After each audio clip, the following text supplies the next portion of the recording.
வணக்கம். அமைச்சர் கீர்த்தனா அவர்கள் மேல பல குற்றச்சாட்டுகளும் விமர்சனங்களும் இங்க முன்வைக்கப்படுது.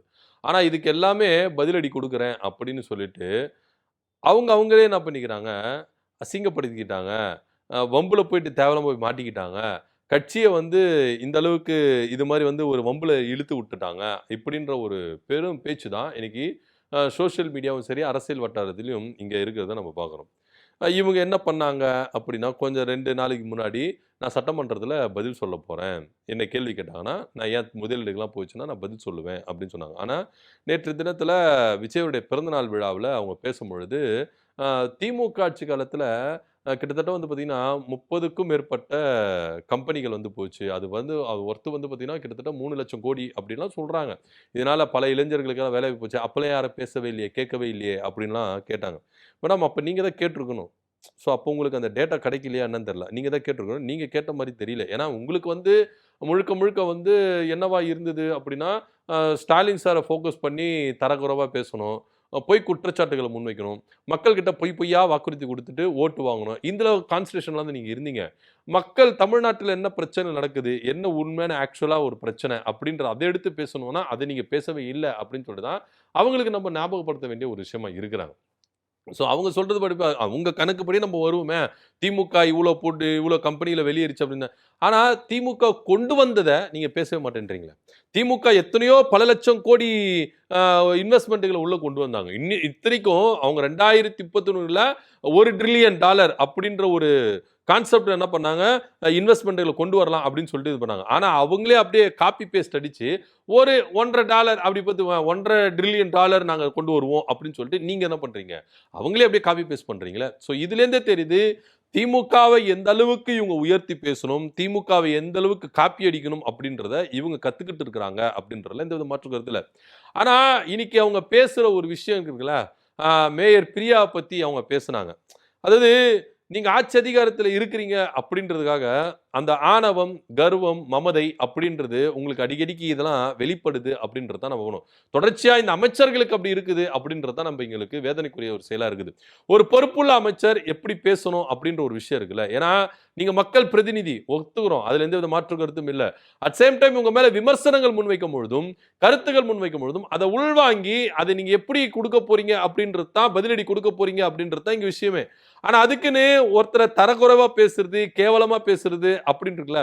இப்ப நீங்க சொல்றீங்கல்ல, என்ன பாடி ஷேம் பண்றாங்க, என்ன இது மாரி விமர்சிக்கிறாங்க, என்ன இது மாரி கேவலப்படுத்துறாங்க, கொச்சப்படுத்துறாங்க அப்படின்னு நீங்க சொல்றீங்கல்ல. அப்ப அவங்களுக்கும், உங்களுக்கும் என்ன சம்மந்தம் இருக்கு? என்ன வேறுபாடுகள் இருக்கு? சொல்லுங்களேன். ஏன்னா அவங்களும் அப்படிதான் விமர்சிக்கிறாங்கன்னா, நீங்களும் அப்படித்தானே விமர்சிக்கிறீங்க. அதுவும் ஒரு பெண்ண பார்த்து இப்படி விமர்சிக்கிறீங்களே, இது எந்த விதத்தில நியாயம்? அப்படின்ற ஒரு கேள்வி தானே இருக்குது. ஏங்க ஒரு சின்ன வயசுல அவங்க முதல் முறையா சென்னை மாநகராட்சி பெண் மேயரா அவங்க உள்ள வந்திருக்கிறாங்க. அப்படி இருக்கும் பொழுது அவங்கள பார்த்து இப்படி கேலி கிண்டல் பண்றீங்களே, இது உங்களுக்கு நியாயமா இருக்குதா? ஒரு ஒரு மேயர் அப்படின்னும் பொழுது, ஏன் கார்ல தொங்கிட்டு போக்கூடாதா? மக்கள் பணியில செய்யக்கூடாதா? முதலமைச்சருக்கு அவருக்கு கொடை பிடிக்க கூடாதா? இல்ல சக அமைச்சர்களுக்கெல்லாம் கொடை பிடிக்க கூடாதா? ஏன் மேயர்னா இப்படிதான் இருக்கணுமா? நீங்க தான் உங்க கிரீடம். இப்ப தெரியுதுங்களா? பண்ணையார் தானம், பண்ணையார் தானம் கொஞ்ச நாளைக்கு முன்னாடி சொன்னீங்களே, பண்ணையார் தானம் எந்த மாரி வேலை செய்யுதுன்னு இப்ப தெரியுதா?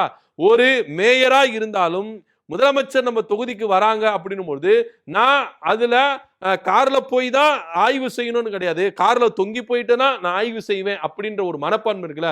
அவங்க அந்த மேயர் அப்படின்ற விஷயத்த மறந்துட்டாங்கங்க. மக்கள் பிரச்சனைக்கு தான் முக்கியம். மக்கள் பிரச்சனைக்கு ஆய்வு வரும்போது நான் எப்படி வந்தா எதுல வந்தா உங்களுக்கு என்ன? நான் கார்ல தொங்கிட்டு கூட வருவேன். கார் மேல ஏறி கூட வருவேன். கார் உள்ள கூட உட்கார்ந்துட்டு வருவேன். ஆனா இங்க தெரியுதா அப்போ உங்க பண்ணையார் என்ன அவங்கள விமர்சிக்கிறீங்களா? மக்கள் பணி செய்யும்போது அந்த மாதிரி செஞ்சதை நீங்க விமர்சிக்கிறீங்களா? கொடை பிடிச்சுட்டாங்க அப்படின்னு சொல்லிட்டு விமர்சிக்கிறீங்களா? கேவலப்படுத்துறீங்களா? அசிங்கப்படுத்துறீங்களா? இது எந்த மாதிரியான ஒரு செயல்? சொல்லுங்களேன் பார்ப்போம். சோ இதுல ஹைலைட்டா ஒரு விஷயம் நடந்திருக்கு. இவங்க சொல்றத வச்சு பார்த்தா இதுல இன்னொரு விஷயம் சொல்றாங்க. நான் ரீல்ஸ் போட்டேன். எல்லா இன்வெஸ்டர்களையும் நான் கூப்பிட்டேன் ரீல்ஸ் போட்டு அப்படின்றீங்களா? அதை கேவலப்படுத்தினீங்களா? அசிங்கப்படுத்தினீங்களா? இப்ப என்ன நடந்திருக்கு தெரியுமா? உங்களுக்கு தெரியுமா? நிறைய பேர் இன்னைக்கு ஃபாரின்ல இருந்து பல பேர் விஜயனாக்கு ஓட்டு போடணும் அப்படின்னு சொல்லிட்டு வந்தாங்க. இன்னைக்கு அந்த ரீல்ஸ் எடுத்துன்னு போயிட்டு அந்த வெளிநாட்டில் இருக்கிறவங்க கம்பெனில என்ன பண்றாங்க காட்டுறாங்க. எங்க கட்சியை சேர்ந்த அமைச்சர் இது மாதிரி பண்றாங்க. நீங்க இங்க இன்வெஸ்ட்மென்ட் பண்ணுங்க அப்படின்னு சொல்றாங்க அப்படின்னு. ஸோ அவங்க சொன்னா இங்க வந்து பண்ணிடுவாங்களா? என்னங்க நீங்க சொல்றீங்க?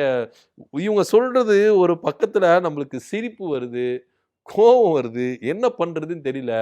தொடர்ச்சியா இவங்களுடைய நடவடிக்கைகள் எல்லாமே இந்த ரீல்ஸ் மோகத்துல தான் இருக்கு. நீங்க இன்னும் சினிமா மோகத்துல தான் இருக்கீங்க. வெளிய வாங்க.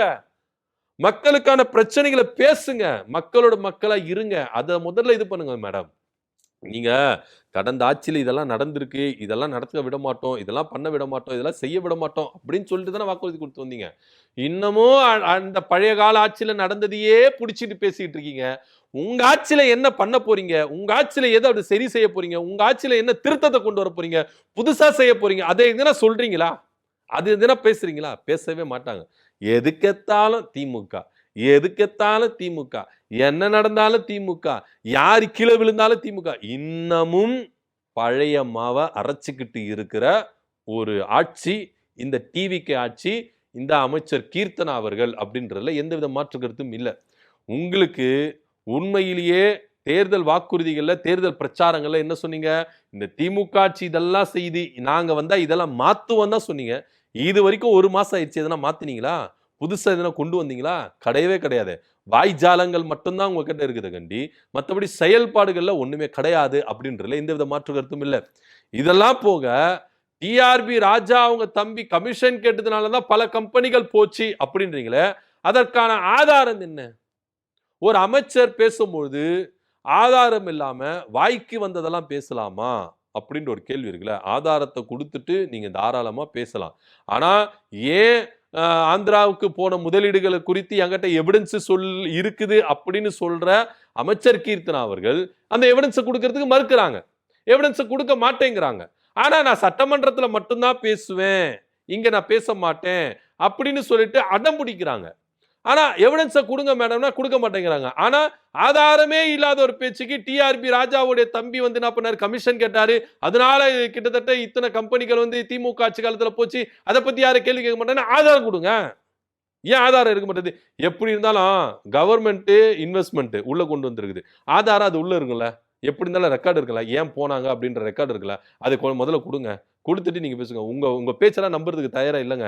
நீங்க வாய தொறந்தாலே பொய் பொய்யா பேசிக்கிட்டு இருக்கீங்க அப்படின்னு தான் மக்கள் இங்க இது பண்ணிட்டு இருக்காங்க. இது என்ன பிரமாதம்? பெசலைட் ஒண்ணு இருக்குதே அப்படின்ற மாதிரி தான் அமைச்சர் கீர்த்தனா அவர்கள் என்ன பண்றாங்க, மேயர் பிரியாவ வந்து என்ன பண்றாங்க, நீ வேணா என் கூட சண்டைக்கு வாயேன். வாயேன் சண்டைக்கு வாயேன். கொள்கை ரீதியா பேசிப்போம் வாயேன். ஐடியாலஜி வழியா பேசுவோம் வாங்கங்க. அப்படின்னு என்ன பண்றோம் கூப்பிடுறாங்க. ஹலோ மேடம், கொள்கை அப்படின்னா என்ன? எந்த கடையில எத்தனை கிலோ எவ்வளோ? அப்படின்னு கேட்கிற கூட்டம் தான் உங்க கூட்டம். இதுவரைக்கும் ப்ராப்பரா உங்க கட்சி தலைவரோ, இல்ல உங்க கட்சியில இருக்கிறவங்களோ, மத்தவங்களோ யாருமே உங்களுடைய தாவேக்காவின் கொள்கைகள் என்ன? அப்படின்னு கேட்டா, இவங்க கொள்கை சொல்ல மாட்டாங்க. திருக்குறள் தான் சொல்லுவாங்க. "பிறப்புக்கும் எல்லா உயிருக்கும்." இது கொள்கை கிடையாது. உங்களுடைய கொள்கைகள் என்ன? உங்க கட்சிகளுடைய கொள்கைகள் என்ன? கொள்கை தலைவர்கள்னு வச்சிருக்கீங்களே, அந்த கொள்கை தலைவர்களுடைய கொள்கைய நீங்க கைப்பற்றுறீங்களா? அவங்க வழிகாட்டுன வழியில நீங்க போறீங்களா? கிடையவே கிடையாது. ஏன்னா, இவங்க கொள்கைகளும், கொள்கை தவறுகளையும் ஒரு ஷோகேஸ்ல தான் வச்சிருக்கிறாங்க. 5 பேரு கொள்கை லீடர்ஸ் அப்படின்னு சொல்லிட்டு ஷோகேஸ்ல வச்சிருக்கிறாங்க.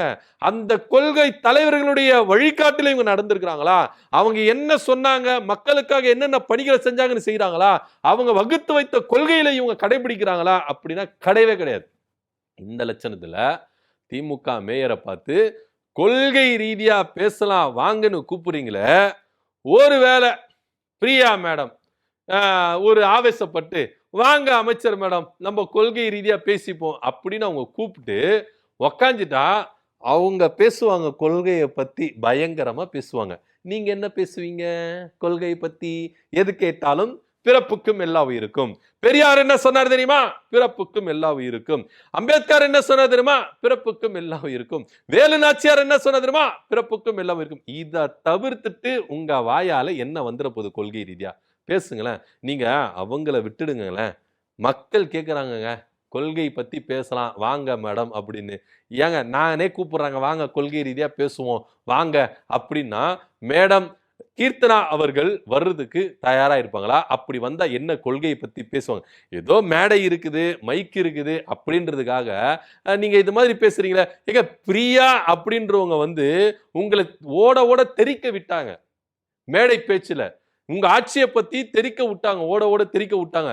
அவங்களுக்கு நீங்க இதுல எடுத்து கொள்கை ரீதியா அப்படி பதில் சொல்லணும். சோ அவங்க பேசுனதுக்கு இந்த மேடையை பயன்படுத்தி பதிலுரை கொடுத்திருக்கணும். ஆனா அதை விட்டுட்டு அவங்கள வந்து கேலி பண்றது, கிண்டல் பண்றது, திமுகவை வந்து ரொம்ப கொச்சையா பேசுறது, திருமண நிகழ்ச்சியில போயிட்டு புலம்பிக்கிட்டு இருக்கிறாங்க அப்படின்னு சொல்றது, ஏதோ அதிர்ஷ்டத்துல வின் பண்ணிட்டோம் அப்படின்ற ஒரு மமதையில பேசுறீங்கல்ல, எப்பதான் இந்த மமதை உங்களுக்கு இறங்குமோ அப்படி நம்மளுக்கு தெரியல. ஆனா ஒண்ணு, இது எல்லாத்தையுமே மக்கள் பார்த்துக்கிட்டு இருக்கிறாங்க. நீங்க பேசுறது, கேலி கிண்டல் பேச்சு பேசுறது, அந்த மேயரை கிண்டல் பண்றது, கேலி பண்றது, பவுடர் இல்லாம, மேக்கப் இல்லாம, எதுவும் தெரியாம இது பண்றாங்க, வண்டியில ஏறி போறாங்க, அதை கொடை பிடிச்சிட்டு போறாங்க, இப்படி கேலி கிண்டல் பண்றீங்கல்ல, இதுக்காகவே மக்கள் வந்து பார்த்துக்கிட்டு இருக்கிறாங்க. தகுந்த பாடம் கொடுப்பாங்க. நீங்க ஆட்சிக்கு வந்துட்டீங்க. மக்களுக்கான வேலைகளை செய்யற இடத்துல நீங்க இருக்கிறீங்க. மக்கள் கேட்கிற கேள்விக்கு பதில் கொடுக்கிற இடத்துல நீங்க இருக்கிறீங்க. அதை விட்டுட்டு இந்த மாதிரி மேயரை கிண்டல் பண்றதும், திமுகவுடைய தலைவர்களை கேலி கிண்டல் பண்றதும் இது எந்த விதத்துல நியாயம்? அதை முதல்ல சொல்லுங்க. ஏன்னா நீங்க அமைச்சர். அந்த அமைச்சர்னா அமைச்சர் பொறுப்புக்கு ஏற்ற மாதிரி நீங்க நார்மலா ஒரு கட்சி லீடர் அப்படின்னா, நார்மலா ஒரு கட்சி மாவட்ட செயலாளர், ஒரு நிர்வாகி அப்படின்னா நீங்க என்ன வேணா பேசுங்க. ஆனா நீங்க அமைச்சரா இருக்கும் பொழுது ஒவ்வொரு பேச்சும் இங்க விமர்சனத்துக்கு உட்படுத்தப்படும், இங்க கருத்துகளுக்கு உட்படுத்தப்படும். அப்போ நீங்க என்ன பண்ணுவீங்க அப்படின்னு ஒரு கேள்வி இருக்குல்ல. இப்ப கூட மேயர் பிரியா அவர்கள் கொள்கை ரீதியா பேசலாம் வாங்க அப்படின்னு சொல்லிட்டு நீங்க அவங்களுக்கு சவால் விடுறீங்களே, அந்த சவாலை ஏத்துக்கொண்டு அவங்க வந்துட்டாங்கன்னா மேடையில கொள்கை ரீதியா பேசுறதுக்கு நீங்க தயாரா? அதை முதல்ல தெரிஞ்சுக்க. உங்களுக்கு எல்லாமே ரீல்ஸ் மோகத்துல தான் பேசுறது, அது இல்லாம டேட்டா இல்லாம பேசுறது, காதுல கேட்ட விஷயங்களை பத்தி பேசுறது. உண்மையிலேயே மேயர் மேடமுக்கு ஒரு ரிக்வெஸ்ட் இந்த வீடியோ மூலமா நான் வைக்கிறது என்னன்னா, மேயர் பிரியா மேடம் அவர்களே, அமைச்சர் கீர்த்தனா அவர்கள் உங்களுக்கு சவால் விட்டு இருக்கிறாங்க. நீங்க என்ன பண்ணுங்க, தயவு செய்து அந்த சவாலை ஏற்றுக்கொண்டு பேஸ் டு பேஸ் நிக்க வச்சு கொள்கை ரீதியா பேசலாம் வாங்க அப்படின்னு சொல்லி இருக்கிறாங்க. நீங்க கொள்கை ரீதியா அவங்களை கேள்வி கேளுங்க. அவங்க கொள்கை ரீதியா பதில் சொல்றாங்களா பார்ப்போம். அவங்க கொள்கை ரீதியா கேட்கிற கேள்விக்கு நீங்க திணறாம பதில் சொல்றீங்களா அப்படின்றத கொஞ்சம் ப்ரூவ் பண்ணிடுங்க மேடம். தாவேக்காவுக்கு என்ன கொள்கைகள் இருக்குது, திமுகவுக்கு என்ன கொள்கை இருக்குன்னு அவங்களுக்கு கொள்கை ரீதியாவே பதிலடி கொடுங்க. ஒண்ணு அவங்களுக்கு வந்து என்ன பண்ணுங்க, டைரக்டா நிக்க வச்சு அவங்களுக்கு பேசுங்க. அப்படி இல்லையா அவங்க பேசுற பேச்சுக்கு கொள்கை ரீதியா நீங்க ஒரு பதிலடி கொடுத்துருங்க அப்படின்னு தான் நம்ம ரெக்வெஸ்ட் வைக்க வேண்டிய ஒரு இடத்துல இருக்கிறோம். ஏன்னா இதுக்கு முன்னாடி திமுக இதே போலதான் தாவேக்காவில் இருக்கிற எல்லாரும் பேசுனதுக்கு எல்லாருமே அமைதியா போனீங்க. தலைவர் முதற்கொண்டு எல்லாருமே ஏகப்பட்ட பேச்சுகள் பிரச்சாரங்களை வச்சாங்க, அரசியல் களத்துல வச்சாங்க. அப்ப ஆளுங்கட்சியா இருந்த திமுக எல்லாத்தையும் சகிச்சுட்டு போயிட்டு இருந்தது. ஆனா இன்னைக்கு அது மாதிரி இருக்காதீங்க, இறங்கி அடிக்க ஆரம்பிங்க அப்படின்னு தான் நம்ம இங்க கேட்க வேண்டிய ஒரு கேள்வியில இருக்கிறோம். சோ இப்படி எல்லாம் வச்சு பார்க்கும்போது அமைச்சர்களுக்கு தொடர்ந்து திமுகவை கேலி கிண்டல் செய்யறதும் தரக்குறைவா பேசுற விஷயத்துல இவங்க இருந்திருக்கிறாங்க.